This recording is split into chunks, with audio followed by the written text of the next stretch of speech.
Measured, steady. After 20 years, the stability of a marriage rests on the resilience of its members. For a 52-year-old woman who spent a grueling week fighting off a threat to her livelihood, that resilience was being tested by the sheer weight of her responsibilities. She was the sole breadwinner, providing for a husband who had been out of work. The week had been a gauntlet of meetings and calls to fix a mistake she didn't even make, a desperate effort to secure the only income keeping them afloat.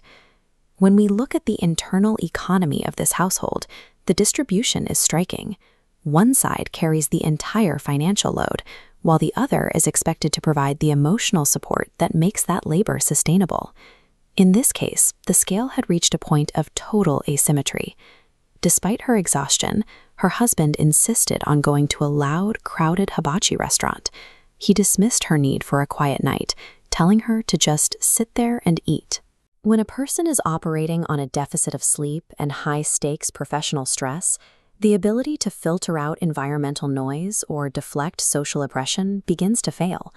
They enter these high-energy spaces without the usual armor required to navigate them. The restaurant was a sensory overload of noise and movement. Being a party of two, they were seated at a table with a boisterous group of 6 strangers, leaving them effectively trapped in a tight public circle. The chef began by singling her out, repeatedly asking if she was okay, and announcing to the table that she didn't look like she felt good. She attempted to deflect with a smile, trying to maintain a polite boundary in a space that was rapidly shrinking. The chef then shifted from concern to performative mockery.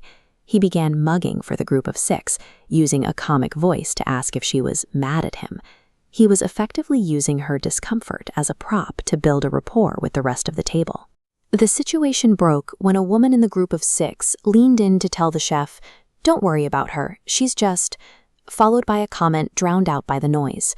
The result was a hearty laugh from the chef and the group, all directed at the woman who was now visibly tearing up.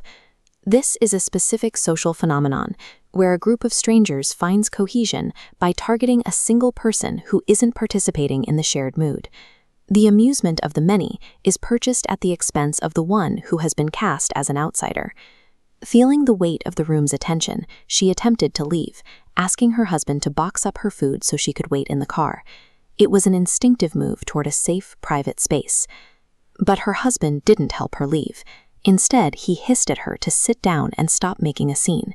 He insisted that nobody was making fun of her, effectively forcing her to remain in a seat where she was being openly mocked. She sat through the rest of the meal.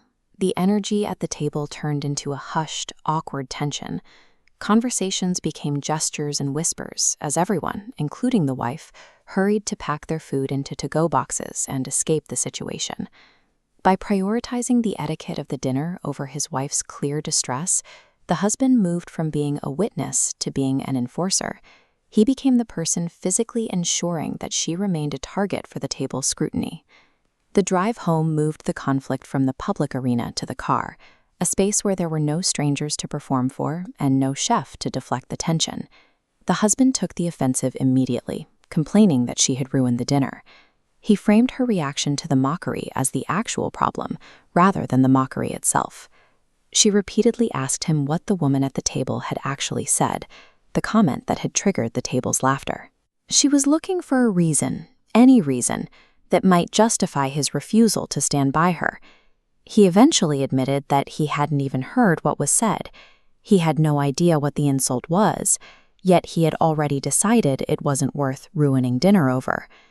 This data point shows where his priorities lived that night. When a moment of social friction forced a choice between his wife's dignity and the comfort of a public meal, his actions landed entirely within the circle of social convenience. The strangers at the table were gone in minutes, but the husband's choice remained.